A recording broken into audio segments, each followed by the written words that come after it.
Good morning, India.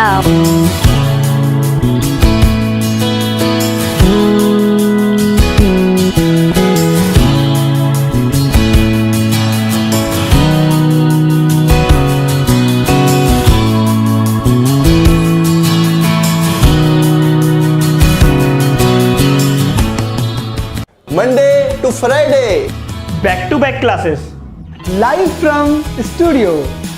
आज ही subscribe करें वाईफाई स्टडी 2.0।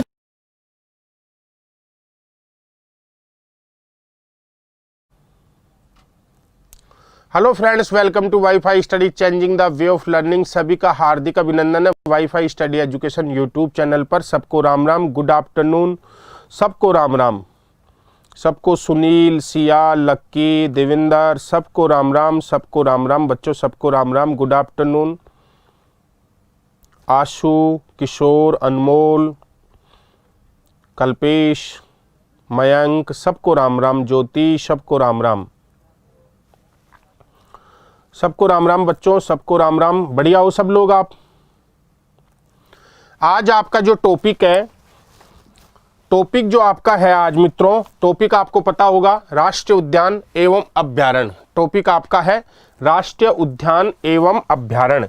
ये वाला टॉपिक आज अपन को पढ़ना है और इसको समझने का, भाई क्वेश्चन आते हैं यहाँ से, थोड़ा समझने का प्रयास करोगे तो समझ में आ जाएगा। ध्यान रखना है आपको मित्रों। तो शुरू करते हैं। शुरू करने से पहले एक बार शेयर कर दो यार सभी लोग। राम राम, सबको राम राम मेरे बच्चों, सबको राम राम, ठीक है ना। तो अपन शुरू करते हैं टॉपिक को। भारत में याद रखना है राष्ट्रीय उद्यान। राष्ट्रीय उद्यान यानी कि नेशनल पार्क, ये परीक्षा में प्रश्न पूछ लेता है। और वन्य जीव अभ्यारण्य, वन्य जीव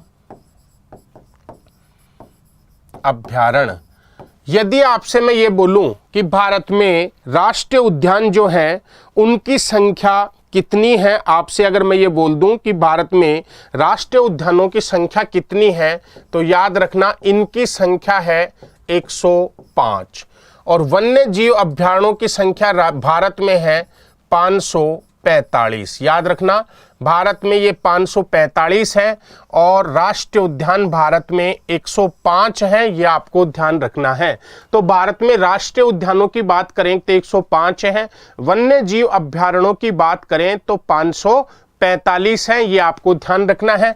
वन्य जीव अभ्यारण्य सर्वाधिक भारत में सर्वाधिक कहाँ है, सर्वाधिक कहाँ है, तो आपको याद रखना है सबसे ज्यादा है अंडमान निकोबार में। अंडमान निकोबार में, निकोबार में सबसे ज्यादा वन्य जीव अभ्यारण्य है।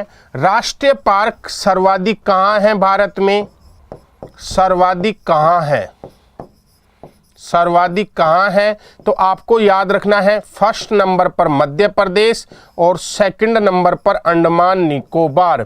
मध्य प्रदेश में इनकी संख्या 10 है, अंडमान निकोबार में इनकी संख्या 9 है। आपको याद रखना है कि भारत में सबसे ज़्यादा जो राष्ट्रीय उद्यान है वो मध्य प्रदेश में है, संख्या है 10 राष्ट्रीय उद्यानों की, और दूसरे नंबर पर अंडमान निकोबार है जिनकी संख्या है 9। और भारत में यदि वन्य जीव अभ्यारण्य पूछ ले तो वो सबसे ज़्यादा अंडमान निकोबार में है, ये आपको ध्यान रखना है। तो यहाँ तक तो आपको मामला पूरा का पूरा क्लियर हो गया होगा, ये आपको ध्यान रखना है। अब याद रखना है आपको एक चीज़ ध्यान रखनी है मित्रों कि ये जो राष्ट्रीय उद्यान और जो वन्य जीव अभ्यारण्य है इनमें जीवों की सुरक्षा की जाती है। जीवों की क्या की जाती है, सुरक्षा। तो सरकार ने वन्य जीवों की सुरक्षा के लिए एक्ट बनाया था और वो एक्ट कब बना था, 1972 में।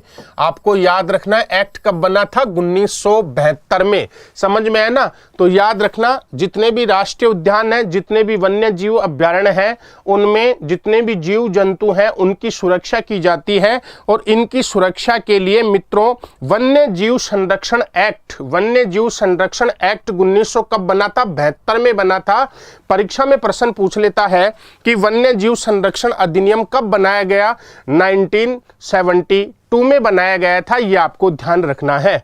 आपसे परीक्षा में प्रश्न पूछे कि वन्य जीव अभ्यारण्य, वन्य जीव संरक्षण एक्ट कब बनाया गया था, तो याद रखना है वन्य जीव संरक्षण एक्ट 1972 में बनाया गया और वन्य जीव संरक्षण एक्ट में संशोधन हुआ 2002 में। संशोधन कब हुआ इसमें, 2002 में। ये आपको ध्यान रखना है, संशोधन कब हुआ इसमें, 2002 में। तो यहां से ये 3-4 प्रश्न याद रखना कि राष्ट्रीय उद्यान भारत में 105 है, वन्य जीव अभ्यारण्य 545 है। भारत में वन्य जीव अभ्यारण्य सबसे ज्यादा अंडमान निकोबार में है और भारत में राष्ट्रीय उद्यान सबसे ज्यादा मध्य प्रदेश में है, 2 नंबर पर अंडमान निकोबार में है। वन्य जीवों के संरक्षण के लिए वन्य जीव अभ्यारण्य 1972 में बना था और वन्य जीव अभ्यारण्य जो एक्ट 1972 है उसमें संशोधन हुआ 2002 में। ये आपको ध्यान रखना है। क्लियर हो गया होगा, क्लियर है। अब आगे की अगर मैं बात करूं तो ये लिखा मैंने भारत। अब भारत की अगर मैं बात करूं तो भारत में सबसे बड़ा राष्ट्रीय उद्यान, भारत में सबसे बड़ा राष्ट्रीय उद्यान, अगर आपसे क्वेश्चन पूछे कि भारत का सबसे बड़ा राष्ट्रीय उद्यान कौन सा है तो याद रखना हेमिसहाई है, हेमिसहाई, हेमिसहाई।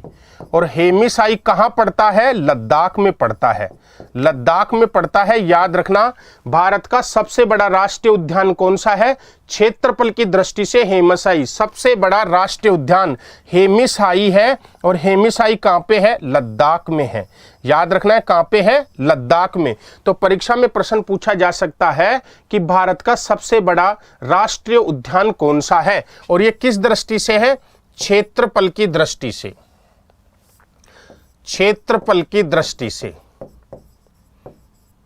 क्षेत्रफल की दृष्टि से, क्षेत्रफल की दृष्टि से भारत का सबसे बड़ा राष्ट्रीय उद्यान हेमिसहाई है जो लद्दाख में है। यह आपको ध्यान रखना है, समझ में आया ना। और सबसे छोटा, याद रखना है सबसे छोटा,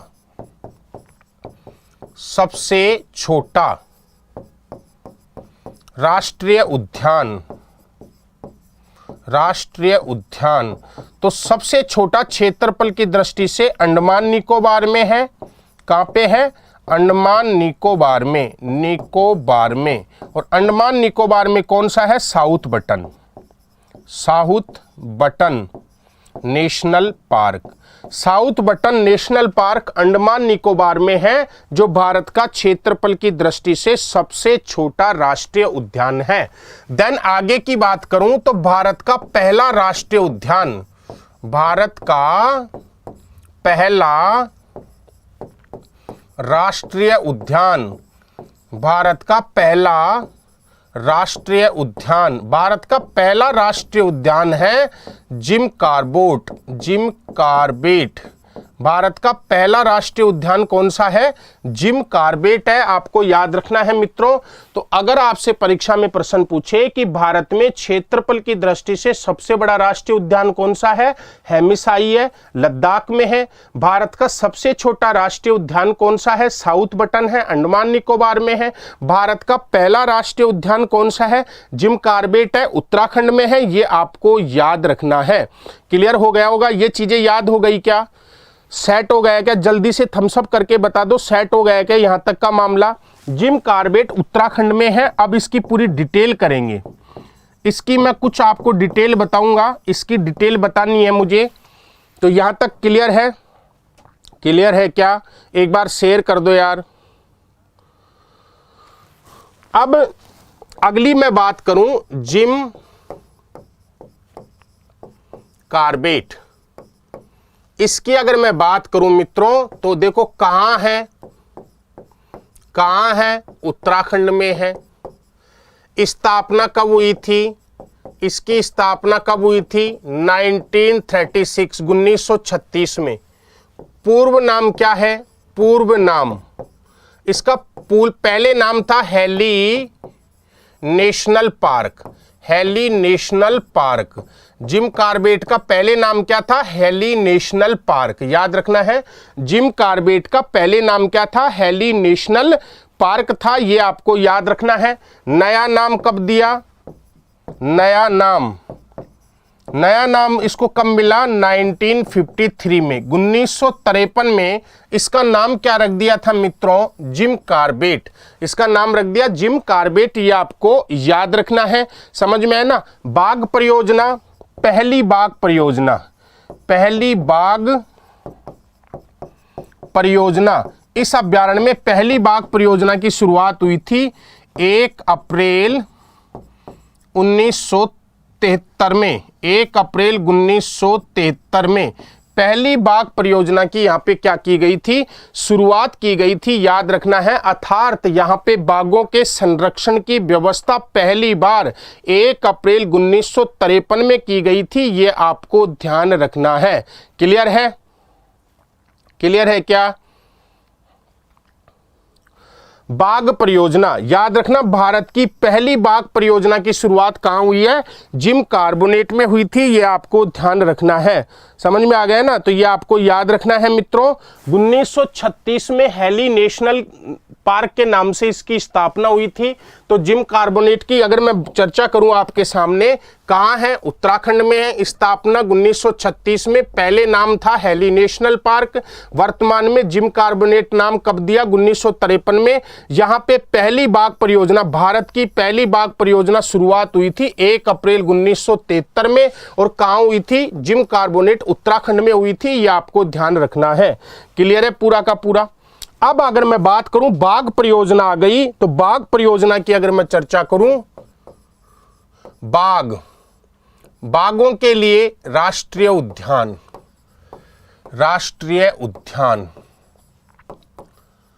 समझ में है ना? बाघों के लिए राष्ट्रीय उद्यान। अब यहां से प्रश्न पूछा जा सकता है।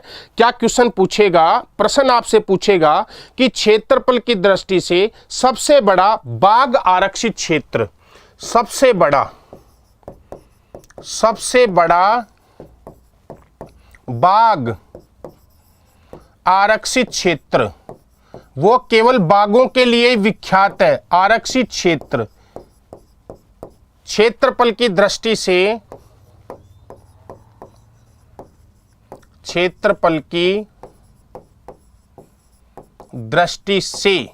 सबसे बड़ा बाघ आरक्षित क्षेत्र, क्षेत्रफल की दृष्टि से सबसे बड़ा बाघ आरक्षित क्षेत्र की बात करें तो नागार्जुन सागर है आंध्र प्रदेश का।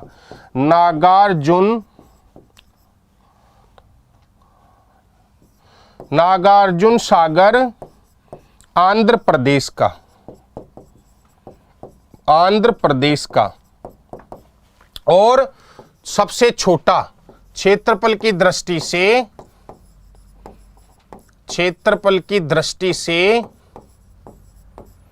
सबसे छोटा बाघ आरक्षित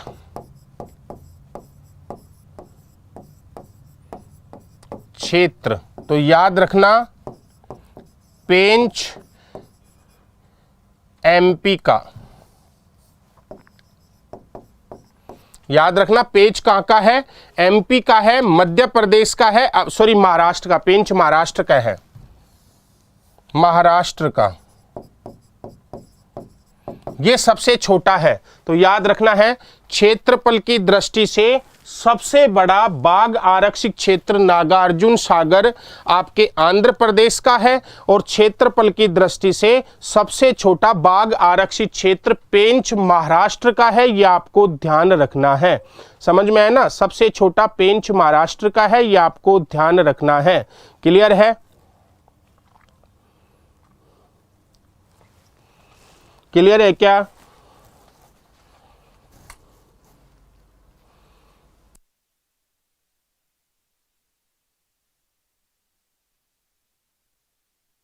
जल्दी करो।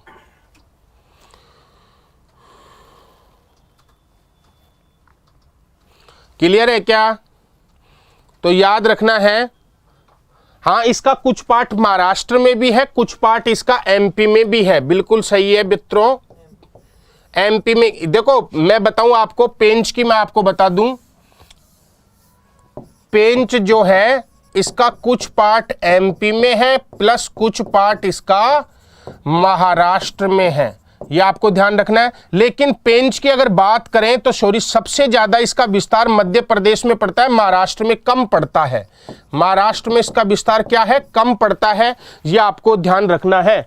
पेंच जो है इसका सबसे ज्यादा विस्तार एमपी में है, वो एमपी पहले सही लिखा था, महाराष्ट्र दूसरा वाला व्यारण है, वो मेरे गलत दिमाग में रह गया। तो पेंच मध्य प्रदेश में विस्तार ज्यादा है, महाराष्ट्र में नाम मात्र का है, ये आपको ध्यान रखना है।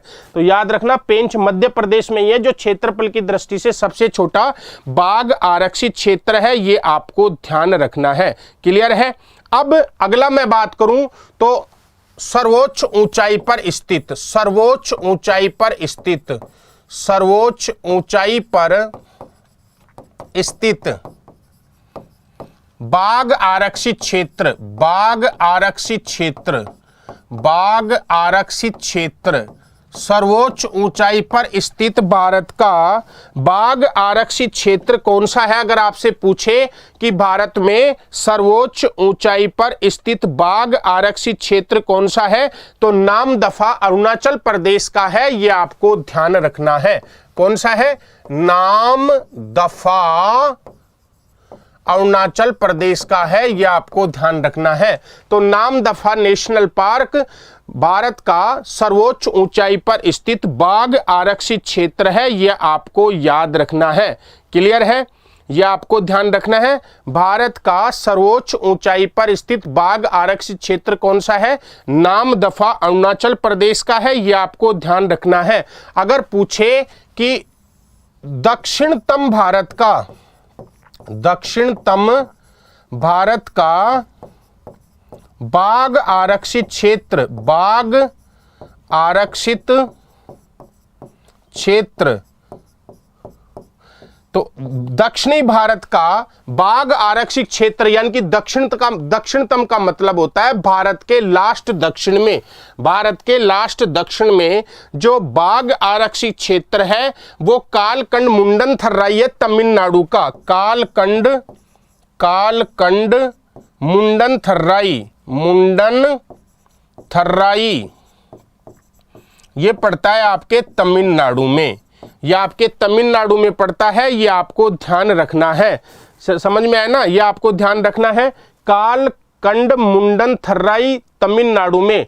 तो दक्षिणी भारत का बाघ आरक्षित क्षेत्र कौन सा है? कालकंड मुंडन थर्राई, ये है आपके तमिलनाडु का, ये आपको याद रखना है। क्लियर है।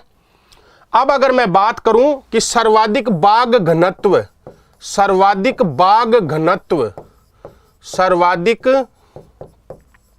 बाघ घनत्व, अगर आपसे पूछे कि सर्वाधिक बाघ घनत्व कहां देखने को मिलते हैं, तो कांजीरंगा असम में। कहां देखने को मिलेंगे? कांजीरंगा असम में, कांजीरंगा असम में। यह आपको सारी चीजें याद रखनी है। मैं रिपीट कर रहा हूं आप लोगों के सामने। क्षेत्रफल की दृष्टि से भारत का सबसे बड़ा बाघ आरक्षित क्षेत्र नागार्जुन सागर आंध्र प्रदेश का है। क्षेत्रफल की दृष्टि से सबसे छोटा बाघ आरक्षित क्षेत्र पेंच मध्य प्रदेश का है। क्षेत्रफल की दृष्टि से सर्वोच्च ऊंचाई पर अर्थात भारत का सर्वोच्च ऊंचाई पर स्थित बाघ आरक्षित क्षेत्र नाम दफा अरुणाचल प्रदेश में है। दक्षिणी भारत का सबसे बड़ा बाघ आरक्षित क्षेत्र कालकंड मुंडन थर्राई तमिलनाडु का है, याद रखना है। और भारत में सर्वाधिक बाघ घनत्व यानी कि डेंसिटी, डेंसिटी सबसे ज्यादा कहां देखने को मिलती है? कांजीरंगा असम में। क्लियर हो गया होगा? क्लियर है? क्लियर है क्या? जल्दी बोल दो, क्लियर है क्या? अब आपको कुछ कुछ अभ्यारण्य देखने हैं। कौन कौन से अभ्यारण्य कहां पे हैं, तो मैं आपको दिखाऊंगा। अभ्यारण्यों के बारे में सारी चीजें मिलेंगी आपको। पहले मैं आपको बताता हूं, मेजर अभ्यारण्य देखने हैं अपन को। एक सींग का गैंडा ऐसा होता है कांजीरंगा में, एक सींग का गैंडा, एक सींग का गैंडा देख लो, ऐसा होता है। एक सींग का गैंडा दिख रहा है आपको? एक सींग का गैंडा दिख रहा है क्या? असम के शिवसागर तथा गांव जिले में स्थित राष्ट्रीय उद्यान जो एक सींग गैंडे के लिए प्रसिद्ध है, यह ध्यान रखना है, कांजीरंगा। यह राष्ट्रीय उद्यान ब्रह्मपुत्र नदी के बाढ़ के हर साल सैकड़ों वन्य जीव पशुओं को क्या कर देता है? खो देता है। तो पहले तो यह देखना है आपको, ये वाला देखो, ये मानचित्र दिख रहा है क्या आपको? जल्दी बता दो मुझे। ये भारत के सारे क्या है? विकास, इसको बड़ा कैसे करें अपन?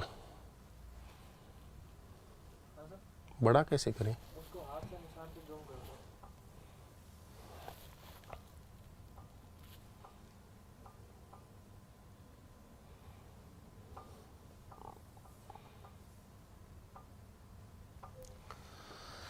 दिख रहा है क्या? हाँ या ना बताओ मुझे। दिख रहा है क्या? देखना।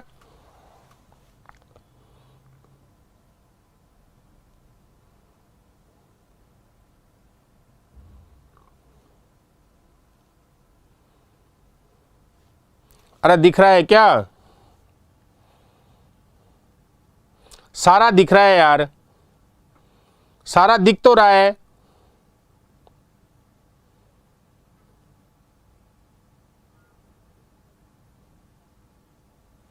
दिख रहा है ना? अब यहां पे देखना है आपसे, डायरेक्ट परीक्षा में प्रश्न पूछेगा कौन सा अभ्यारण्य कहां पे है। तो देखो, दांची ग्राम दिख रहा है, दांची ग्राम। दांची ग्राम आपके J&K में पड़ता है, आपको याद रखना है। दांची ग्राम कहां पे है? J&K में। थोड़े से देखने हैं, फिर बाद में एक साथ करोगे तो घोच हो जाएगा। दांची ग्राम दिख रहा है? अरे दांची ग्राम दिख रहा है क्या? दांची ग्राम देखो J&K में है, आपको याद रखना है। चेल हिमाचल प्रदेश में है। चेल कहां पे है? हिमाचल प्रदेश में है। नंदा देवी उत्तराखंड में है। नंदा देवी कहां पे है?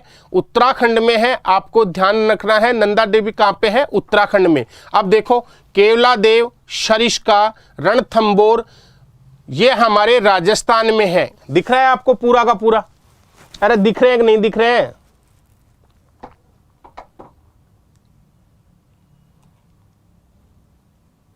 दिखा, मेरी फोटो नहीं दिख रहा तो कोई बात।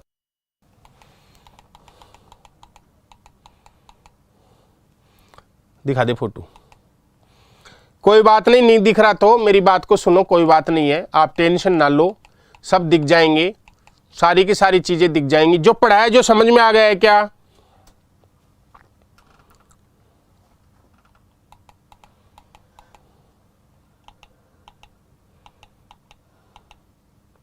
यहां से ये पार्ट अपन कल करेंगे, इस पार्ट को अपन कल करने वाले हैं। अगली क्लास में इसको पूरा करेंगे, टेंशन मत लो। आज इतना ही याद करना है आपको, जितना मैंने पढ़ाया उतना याद कर लेना, बाकी का अपन नेक्स्ट क्लास में कर लेंगे, ठीक है ना। जो विद्यार्थी हैं वो देख रहे हैं, वो लाइक तो किया ही करो, लाइक तो कर दिया करो, लाइक और शेयर कर दिया करो, सब्सक्राइब कर लिया करो मित्रों, ठीक है ना। आप सभी का दिन शुभ रहे, कल कर लेंगे।